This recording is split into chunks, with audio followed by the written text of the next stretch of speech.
The rather obscure and hardly ever talked about Demon City Shinjuku was originally released in Japan in 1988, but this version, the English dub, was released in 1994 by the now defunct Central Park Media, who were probably best known for releasing the very first hentai in North America called Legend of the Overfiend. Wow, what a legacy. Anyway, Demon City starts off with a battle between two guys on the roof of a building in Japan. One of these guys looks like a werewolf, and the other is so powerful that just his grunting is enough to literally rip the city in half. Turns out, this dude is named Rebirah. What a stupid name. Basically, in 10 years after this fight, he will complete some ritual that will open up a demon world portal and end humanity as we know it. 10 years later, we meet our hero, Kyoya. Touchdown! Or touch up. Pervert. The mark of a true hero. So yeah, if it wasn't already obvious enough, this guy isn't exactly your traditional hero. He's a womanizing, lazy pervert who just so happens to be the son of that werewolf dude who died in the beginning.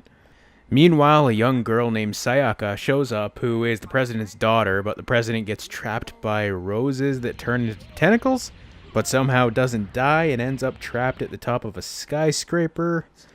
Okay, how'd he get there? Who took him there? Who put him there? So many questions left unanswered. So Anime Yoda shows up and tells Kyoya all the stuff we already know, that he's destined to save the world and that his father was a brilliant, brave man, and his response is, well... You can confront this diabolical creature then. I got better things to do than saving the world's asshole. My father's not the same man as me.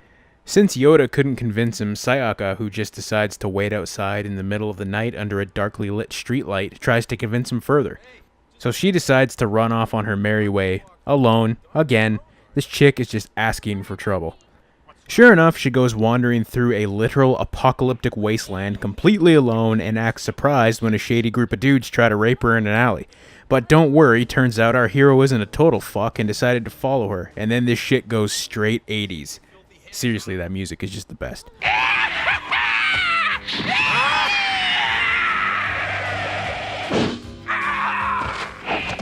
Along their journey, they meet a little kid, or a smallish man with rocket shoes that has literally the most annoying voice I've heard in any of the anime I think I've ever watched. Hey, you think you can take me for a sucker? Guru, you see what I got on tonight's menu? Yeah, if it wasn't already obvious enough, the dub is pretty bad. Granted, I've seen worse. Have you ever seen what dubbed hentai sounds like?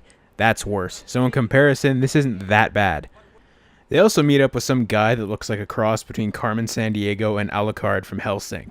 Even after watching the movie, I still don't understand what his purpose is other than to have this weird scene where he almost has sex with a demon woman Slinky.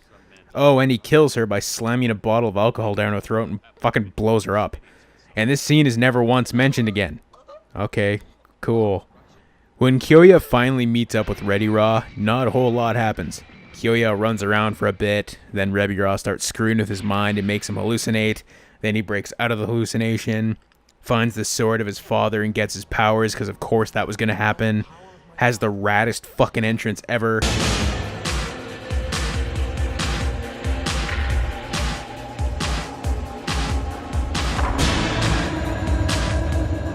And then blows up Rebirah. And then the movie just kind of comes to an end. For a movie that originally came out in 1988, the animation is quite solid. Far better than I would have expected from an anime that has fallen so far into obscurity. I mean, when I typically delve into this realm of unknown OVAs, I end up finding shit like Return of the Dinosaurs and like fucking Super Dinosaurs. But no, this is actually a decent OVA. The imagery is really cool at times, it's got an interesting premise, and I'm sure if I had seen the original subtitled version, it would have been much, much better. But as it is now, my experience is graced with lines so beautiful as... You must have had a disturbed sleep to finish up on the floor. It was more comfortable on the bed. How does she think I could sleep lying next to her? Would she rather I fucked her silly all night? Really, Demon City Shinjuku doesn't deserve to be as unknown as it is. It's not a masterpiece by any means, but compared to some of the awful anime that was left in that era, this one shouldn't go unseen.